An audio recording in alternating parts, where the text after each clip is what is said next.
Welcome to the Tech Egg. Don't get scrambled. Enjoy the video.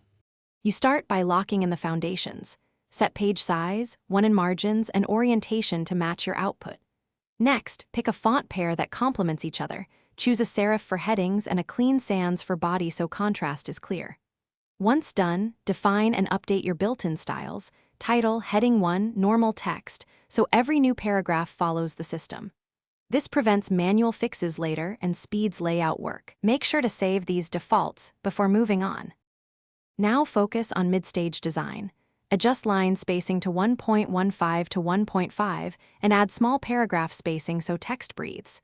Use indents, columns, and table-based grids to align content precisely. Tables without borders are your secret layout tool. Apply a 2 to 3 color palette for headings, links, and accents so everything reads as a set. Once you implement these, test visual hierarchy by scanning headings and body.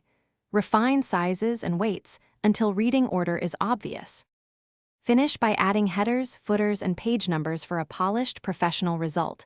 Place logos consistently so they don't compete with content. Use image masks, crop tightly, and set text wrap to keep flow. Compress images to avoid huge files. When exporting, choose PDF print quality for distribution or optimized for web for sharing. If layout shifts or font substitute, make sure fonts are available or embed them, and reapply styles. This single troubleshooting step fixes. Thanks for watching. Consider subscribing if I helped unscramble your problems.